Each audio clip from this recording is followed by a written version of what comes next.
I will apply for hunts based on the idea that there is no cell coverage. Some people want to go to units where they have coverage, and I specifically seek out, I want to get Onyx maps maybe to make a layer of where there's no cell coverage, because that's where I want to be. Welcome to the National Wildlife Federation podcast. I'm your host, Drew Youngdyke. I'm recording this one at the National Wildlife Federation annual meeting in St. Louis, Missouri. The National Wildlife Federation annual meeting is where all of our independent state affiliates, and I feel weird even saying like our state affiliates, because these are independent organizations that get together to set the National Wildlife Federation's policy. So really, like, if anybody's saying like they're ours, it's more like the state affiliates would say we're theirs as the National Wildlife Federation, because what they're here doing is working on deciding what our national policies at the National Wildlife Federation will be. One of those state affiliates has a long and storied history in conservation, and that's the New Mexico Wildlife Federation. And I have here with me the new executive director of the New Mexico Wildlife Federation, Jesse Deubel. Did I pronounce that right? Yeah, that's correct. All right. Jesse, thanks for joining the podcast. This is your first NWF annual convention, obviously, and you recently were named the executive director of the New Mexico Wildlife Federation. So tell me a little bit just about you. Like, how did you come into this world of conservation? That's a great question, Drew. And although I am the new executive director, I feel like a seasoned veteran. 6 months in this arena of conservation can feel like a lifetime. But it's been a wonderful journey, a spectacular journey. And my story, I've been a lifelong outdoorsman, and I started hunting behind my dad when I was just 6 years old. Spent a lot of time outside. I killed my very first elk with a bow and arrow when I was 15 years old in the Gila Wilderness.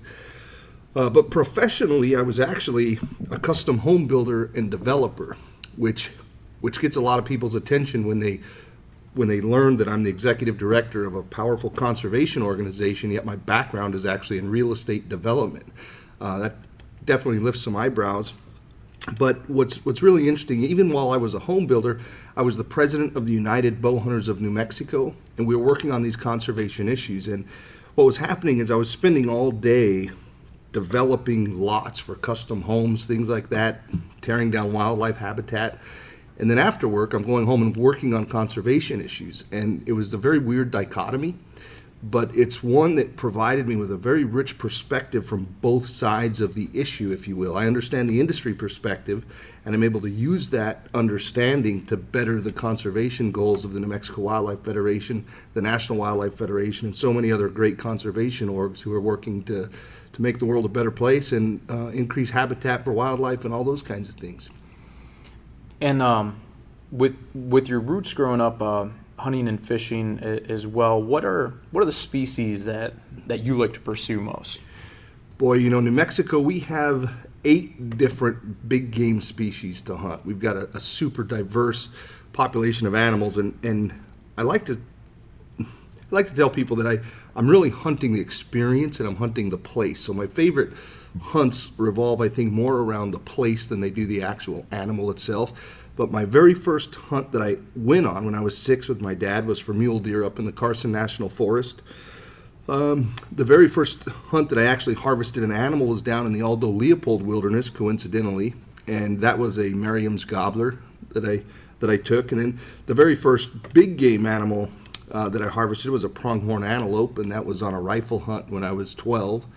And then at 15, I killed my first elk with a bow, and so it's very difficult for me to try to say which of those is my favorite, but from ibex, oryx, Barbary sheep, black bears, I mean, I go on, but the main thing is being outdoors on public land, and whenever possible, I like to be in roadless areas, designated wilderness, in the backcountry. I'm really glad that you mentioned Aldo Leopold, because if I'm not mistaken, did not Aldo Leopold start the New Mexico Wildlife Federation? No, you're absolutely right. Aldo Leopold started the New Mexico Wildlife Federation in 1914. At the time, he called it the New Mexico Game Protection Association. And then a few years later, it was decided that all wildlife should be included in the scope of conservation that the organization does, so they changed the name to the New Mexico Wildlife Federation. And I think that's a unique history because, I used to work for the Michigan United Conservation Clubs, our Michigan affiliate, and we were founded in 1937. The National Wildlife Federation was founded in 1936 out of the North American Wildlife Conference called by President Roosevelt back then. And a lot of our state affiliates were kind of founded out of that mid-Depression movement to conserve wildlife that was being rapidly depleted. But you were started a little bit earlier, and is that because that's where Aldo Leopold spent his time, where he had so many of his most prolific writings. So you have a much longer history, even than some of our oldest affiliates. What are some of the things that the New Mexico Wildlife Federation has accomplished during that long and storied history? Oh boy, that we could write a book about that probably, and maybe we should. But one of the initial things that was done was the creation of the Game Commission to try to depoliticize wildlife management in the state so it would become less political.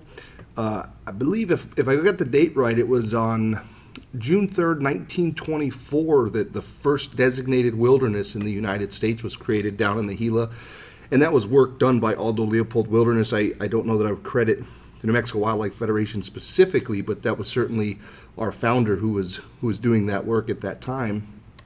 And one of the things that that's interesting is the idea of wilderness was controversial back then, just as it is today. And in the weeks leading up to the designation of the first wilderness, Aldo Leopold was taking a lot of criticism, and he was going back to my real estate background, he was being criticized as being anti-development, even anti-civilization. And so to try to create a metaphor explaining his position better, Leopold said, if you imagine any city in the United States of America that only has 6 vacant lots left, there are only 6, and all of the children in the neighborhood and the community come to be outdoors on those 6 lots. They come to play and they come to practice ball. He said, if a developer wanted to build homes on those 6 lots, might be able to build a home on the first lot and call it development. Maybe even the second lot or the third or the fourth or even on the 5th lot. He said, but if you build a house on the 6th lot, it's not development at all. In fact, it's stupidity. Because if you build a house on the 6th lot, you've forgotten what houses are for.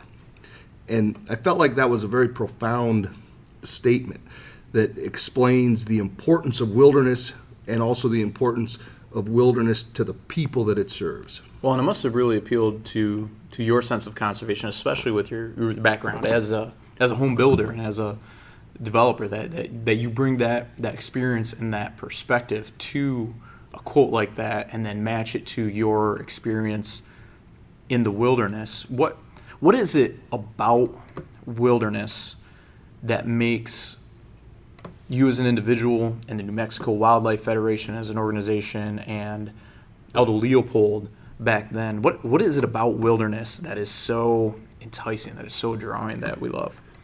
For me, it has a spiritual sense. I mean, it's a sanctuary, and becoming more so in modern technology where we're connected to our cell phones 24/7. We're constantly engaged into some type of technology and tied in, and we never have quiet time. We never have time to just enjoy being alive and witnessing and observing the natural world. And so people often joke around with me because I will apply for hunts based on the idea that there is no cell coverage. Some people want to go to units where they have coverage, and I specifically seek out, I want to get Onyx maps maybe to make a layer of where there's no cell coverage, because that's where I want to be. I love it. And you had some recent wins with wilderness designations in the recent Public Lands Act, if I'm not mistaken. No, you're absolutely right. Senate Bill 47, the Public Lands package that recently passed, is just so spectacular. I mean, the permanent authorization of the Land and Water Conservation Fund is phenomenal. And here I have to kind of brag just a little bit about the fact that... That's what you're here to do, man. Well, New Mexico's got one of the greatest federal delegations in the country. And I have the privilege and the honor of working closely with people like Senator Tom Udall, Congresswoman Deb Haaland, Xochitl Torres. And the Public Lands Package, Senate Bill 47, in my opinion, would not have passed without our champion, Martin Heinrich, doing the great work that he did on that. Part of that package was 273,000 acres of designated wilderness. And if you really stop and think about that for just a second, that in this administration, these current political times in New Mexico, we designated 273,000 acres for permanent protection. It's really phenomenal and something I'm very proud of. And you included in that, there were some wildlife migration corridors as part of that. Could you tell me a little bit about those corridors in New Mexico and what species those will help out? Yeah, so corridors in New Mexico is a very interesting topic. And I'm currently involved in 2 different corridor campaigns, if you will. And in our last state Senate session, we passed Senate Bill 228. In fact, just last Tuesday, we had an excellent signing ceremony with the governor. But that's the Wildlife Corridors Act. And our Senator Tom Udall, on the federal level, just recently introduced a Wildlife Corridors Act as well. So when it comes to wildlife migration corridors in New Mexico, what's often referred to is the Upper Rio Grande corridor. So you've got elk and mule deer primarily that are migrating down from Colorado and into New Mexico.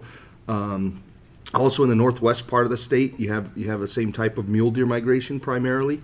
But we've got a very successful herd of Rocky Mountain bighorn rams that live around Taos and the Taos Gorge area. They're migrating up into the high country of the Carson National Forest and then coming down into the sage flats around the rimrock of the Rio Grande Gorge area. And that's all the Rio Grande del Norte National Monument. And that's where some of this wilderness designation recently occurred. So that's one part of wildlife migration. The second part, which tends to turn into a controversial topic, which we're no stranger to, is the border wall. You know, this idea of building a continuous physical structure across our entire southern border affects wildlife migration corridors of some key species, one of those being jaguars, of which we sometimes have jaguars in the United States. The construction of this border wall would, by all accounts, eliminate the possibility of a jaguar recovery in this country. And with the border wall, your federation put out, I thought, what was a really compelling video called The Border, and it was submitted to the 2% for Conservation awards. And as a committee member for 2% for Conservation, I was able to view that video and really enjoyed it. Your staff, I just have to say, your staff, even from where I'm based in the Great Lakes region, makes an impact. Could you talk a little bit about some of the staff that you work with and some of the great work that they're doing highlighting issues like that? Yeah, I'm so fortunate. I can't say enough wonderful things about every single member of the staff in the New Mexico Wildlife Federation and our board of directors. We've got a great team of diverse and very impactful individuals. So I'll just kind of run through them quickly, and if I was going to speak about them in a way that fully encapsulated how wonderful they are, we'd be here for a month. So since we don't have that much time, I'll be very brief. But Jeremy Romero works with National Wildlife Federation and with New Mexico Wildlife Federation. He's our connectivity manager. So basically, when it comes to corridors, Jeremy Romero is the expert. And then, of course, you work probably closely with Andrew Black, who's also with National Wildlife Federation out of Santa Fe, and he helps us with a lot of our public lands campaigns. Now, Ben Neary is our conservation director. Ben Neary was most recently working at the Associated Press as a reporter. Okay. So he's reported on outdoor-related issues, environmental issues for many, many years. Avid hunter, avid outdoorsman, as our entire staff is. But Ben's incredibly dynamic, phenomenal communicator. So we're just super fortunate to have him. Wendy Sandage is our development director, and she does more work in one day, I think, than most people can do in a month. Susan Kalt, our office manager, she's my boss. She's the one that keeps me on track and on schedule and going the right direction and making sure that I can get all the things done that need to be done the way it's sometimes as an organization you have to remain organized by the people around you, because otherwise it's easy to get sidetracked, and especially for me, right? Squirrel. And in the video that you're referring to, you saw Camellia El-Sisi, who's just a spectacular individual, and she's our education outreach coordinator. She was quail hunting down on the border with Ray Trejo, and Ray Trejo is our Southern Activities Coordinator. Ray's retired from the school systems. He was assistant superintendent of the Deming schools. He was a principal, and so his primary objective with our organization is Latino youth outreach and getting the Latino youth into the outdoors.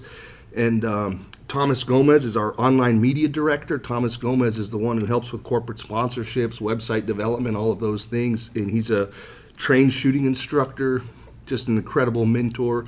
And so when you're surrounded with people like that, it's hard to not have an incredibly impactful organization. I mean, I'm so fortunate. Well, and I'm really glad that you were able to go into that kind of detail on there, because I think it's important for people to know that state affiliate organizations like that are so strong. And they're strong because you're definitely one of the largest of affiliates of National Wildlife Federation. But those are the resources that you bring to bear on the issues that you advocate on. So when hunters and anglers in New Mexico are thinking, like, who can speak for me? Like, you just rattled off a whole team of people advocating for these such important concepts that your organization works on. What are some of the more recent issues, in addition to wilderness and public lands, that you've worked on that you would consider successes for the Federation?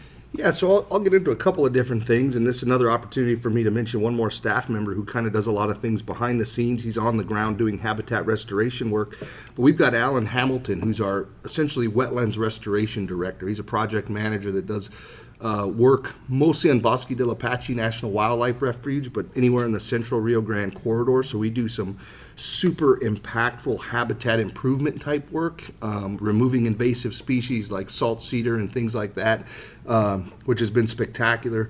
And then we've got also a lot of legislative stuff. So we employ a lobbyist full-time who's very, very critical to the success of our legislative priorities every year. But on the legislative front, this last session, we passed the Wildlife Migration Act, which was just a wonderful piece of legislation that appropriates money from the Department of Transportation to work with the Department of Game and Fish to identify key wildlife crossing corridors. So there's two goals here. One is to protect wildlife, but the other one is for human public safety, because we want to identify those crossing areas where maybe fencing and underpasses and overpasses are appropriate to reduce the vehicle-wildlife collisions. And so that was pretty spectacular. We also stopped an anti-trapping bill that was run through the legislature and had a strong chance of passing. In fact, we were able to prevent it from passing with only 4 votes. It did pass through committees. It made it all the way to the floor, and we were able to get it stopped there. That bill would have made trapping illegal across New Mexico, period. So we work very, very hard to protect our trappers and work with the New Mexico Trappers Association to ensure that rich cultural history and traditional land use remains available to the people of New Mexico. And before you move on from that one, I do want to talk about that one a little bit, because I think for folks that aren't familiar with trapping, there are a lot of misconceptions about it. Why is it so important that we preserve the trapping heritage in New Mexico and other places?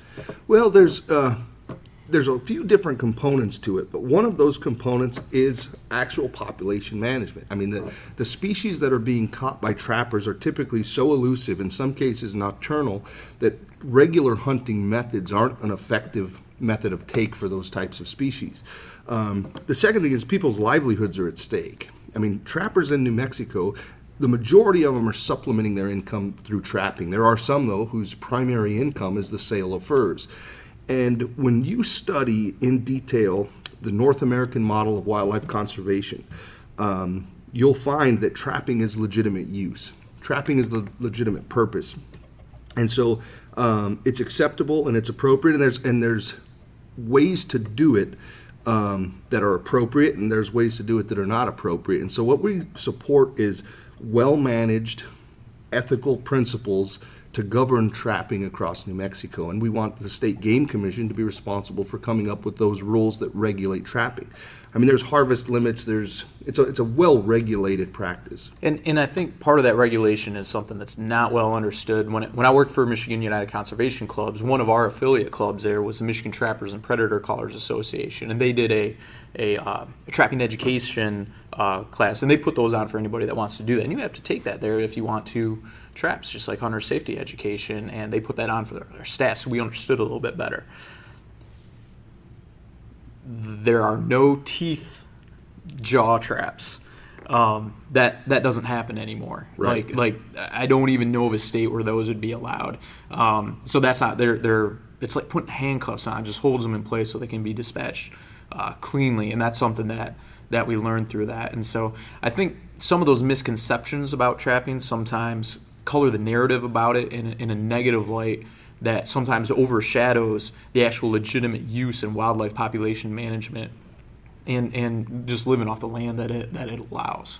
Yeah, I agree. And trappers respect the wildlife, true trappers. What's unfortunate, and one of the things that's had a super negative impact on trapping across the country, is illegally set traps. These are traps that are not identifiable because a license number is not engraved onto the trap. It's not permanently marked. Most of the time, these are traps that are set by people with no experience, and they're not licensed trappers, so it's an illegal set. But what happens, they end up catching somebody's dog. They don't check the trap. Regulations require the frequency at which those traps are checked.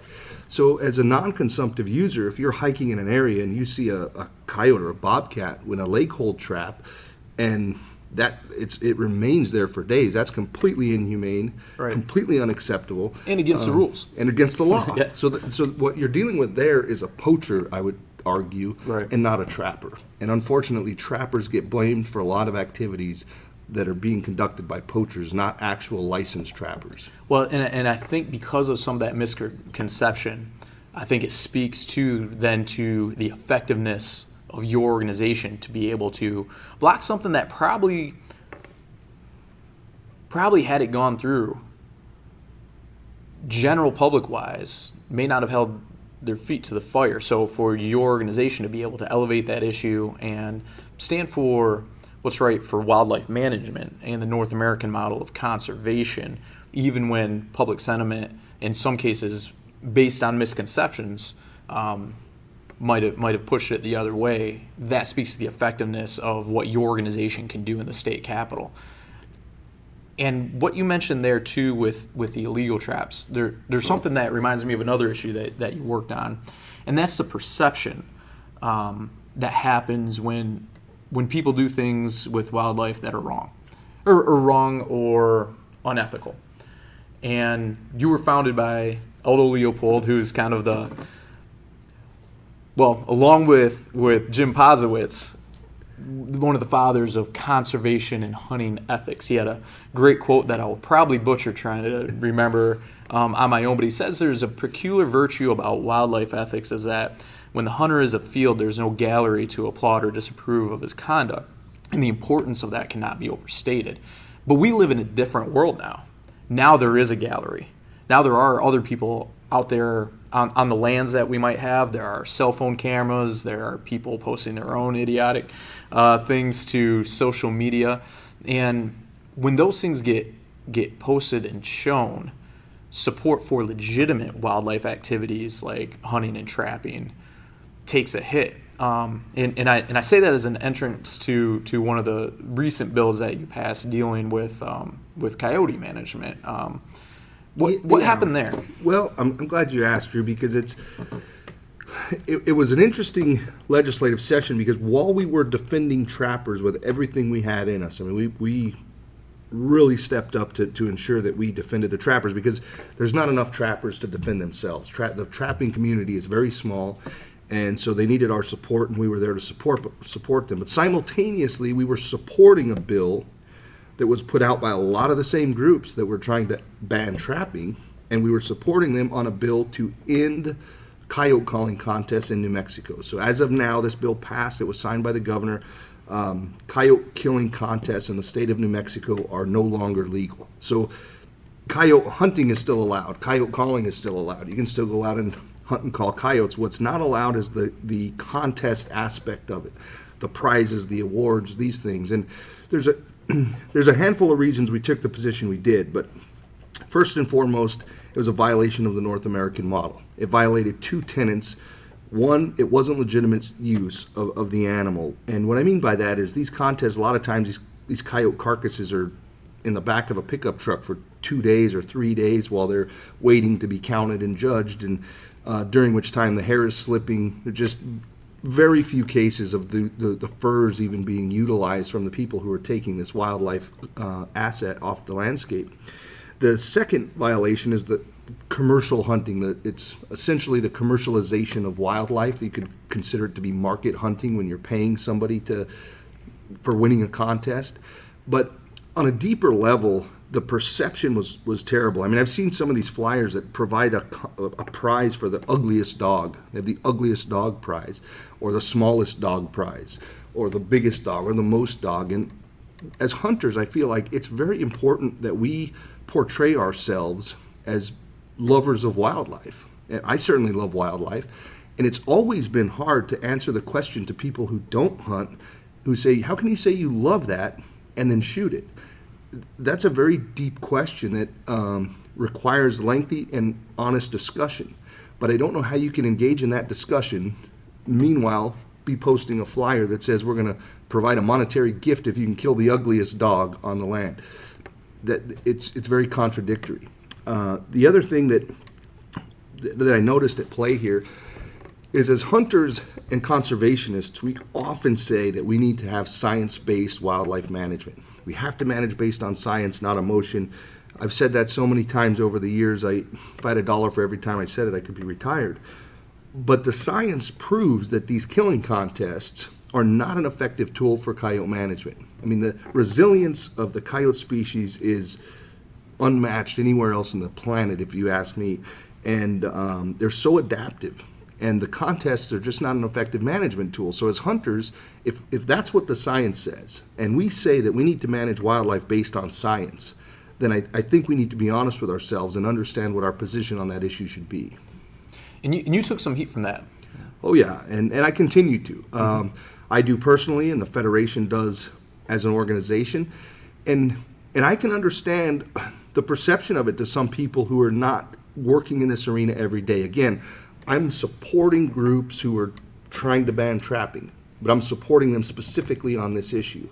And then 2 hours after a committee hearing, I'm standing on the other side of the room completely opposing what they're trying to do.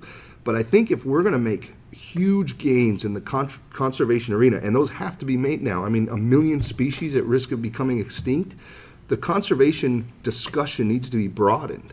And if there's an animal protection group that I can agree with on 1 or 2 issues or 3 issues, then I should agree with them on those issues. We should work together where possible. We should have dialogue. We should have conversation. And interestingly, although I took a lot of heat, and the New Mexico Wildlife Federation took a lot of heat on the coyote calling contest ban, the number of letters of support that I've received is immense. And I'm talking about letters from people that are essentially saying, I've never supported hunting, I've always been an anti-hunter, but after hearing your comments and testimony, after watching your testimony at the committee hearings at the state capitol, I have a whole new perspective on hunting. And I appreciate you for educating me on this and this. So while sometimes people who have a negative opinion about an activity that we're engaged in might be more vocal or more inclined to comment, the number of letters of support that I've received and the phone calls thanking us for our position, I think did far better things for hunting than people realize. You know, they just hear the negative, but the reality is we got some very positive feedback too. Well, and those of us that hunt and fish and have been in this game for a while, like, we need to understand that we are like maybe 5% of the population. And folks that don't like hunting and trapping that and want to see it end in total might be an equal amount, maybe 5% of the population. That leaves 90% of the people in the middle that maybe don't participate in our activity but could support it and allow those traditions to continue and be passed down to future generations as long as they continue to support it even without participating in it. And when we do things as a hunting community that drive that support to the other side, that makes it harder to preserve those traditions that are legitimate into the future.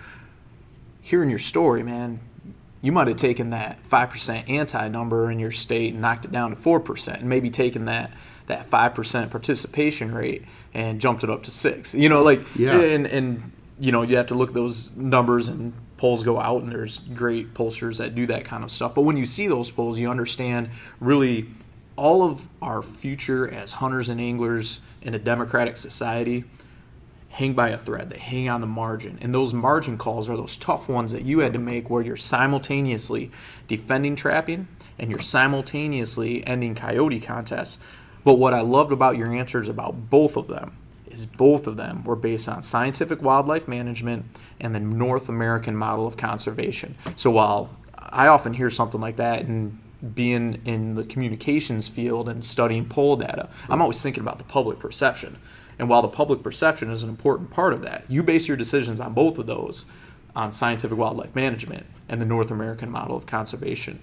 How does that play in the New Mexico Wildlife Federation? How are your policies set? So when you decided we're going to support this bill and not support this bill, or sorry, we're going to oppose the ending of trapping, and we're going to support the ending of coyote contests. When you make that call, where does that call come from? How does that decision made with the New Mexico Wildlife Federation? That's a great question, Drew. So as a nonprofit organization, we have a board of directors, and the board of directors essentially decides the decision and the position of the organization.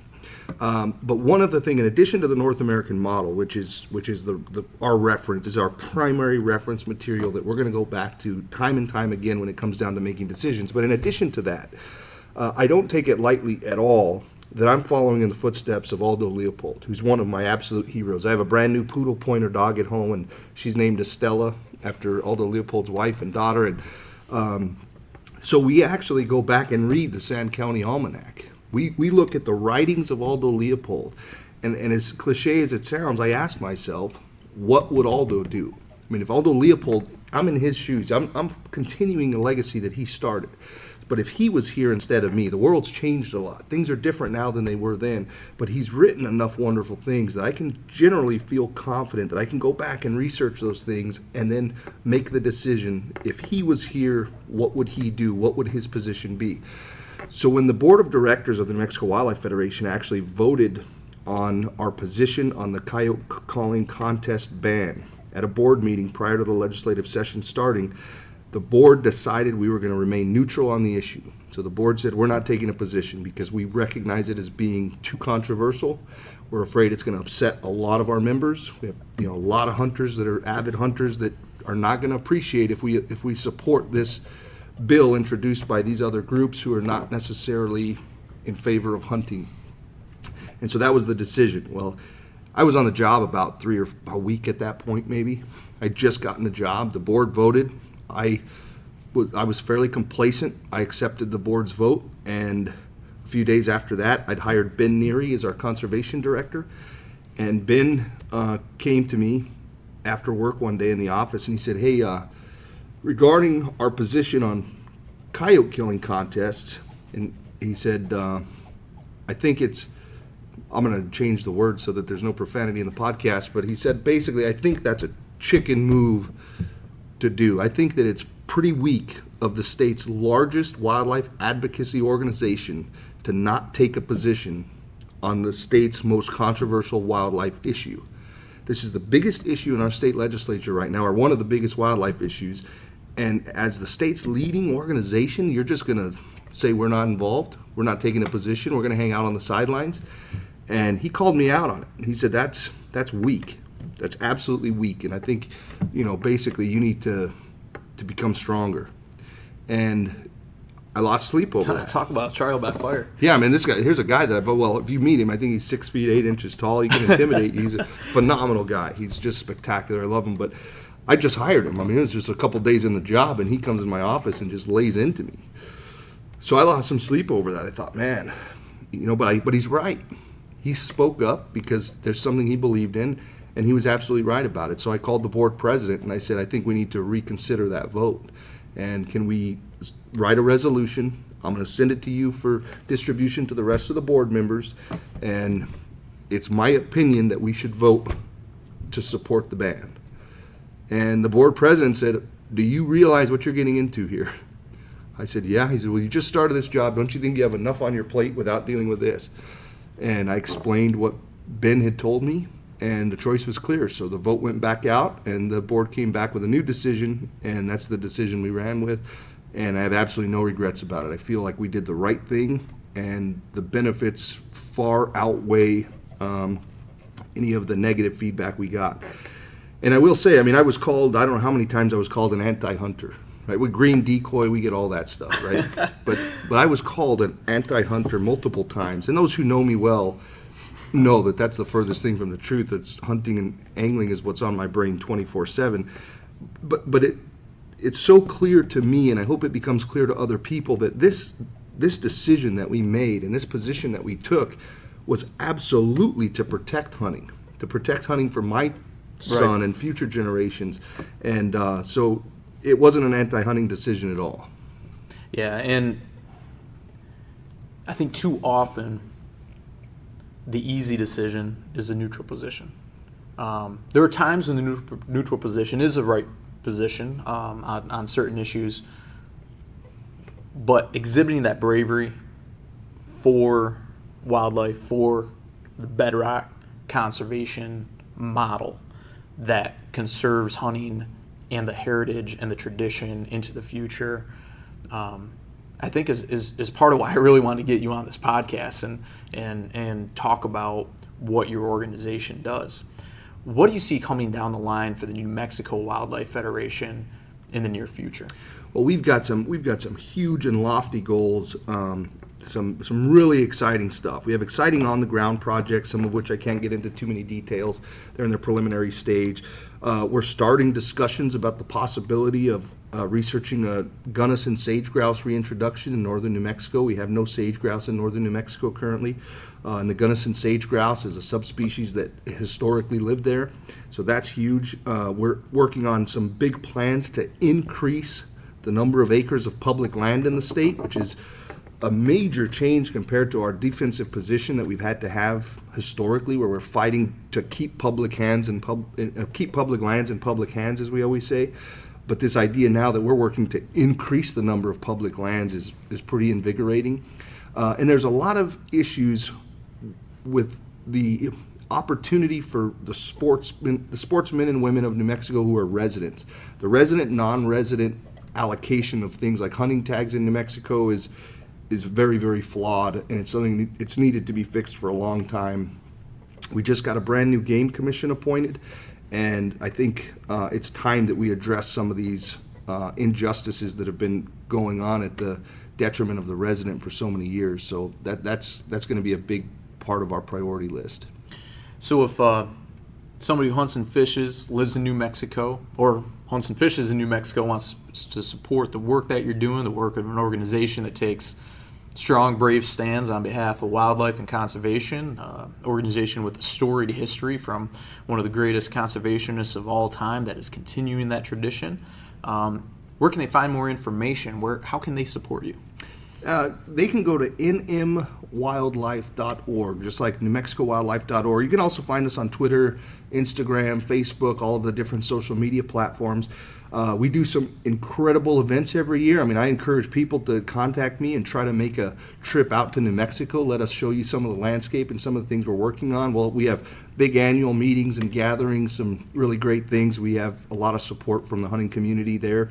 But if you go to nmwildlife.org, see all the things that we're working on. There's a Donate Now button. You can also join up to be a member. The membership is free. We're on a free membership model. So you can sign up, receive our newsletters, get our information, get our publications, find out what's going on in New Mexico and across the country. Although we're the New Mexico Wildlife Federation, next month in July, we're taking 100 Native American youth to West Virginia to spend a week at the Conservation Center there with the United States Fish and Wildlife Service. So we do a lot of work across the country. So I encourage everybody listening to go to the website, check us out, and give us a follow and become a member.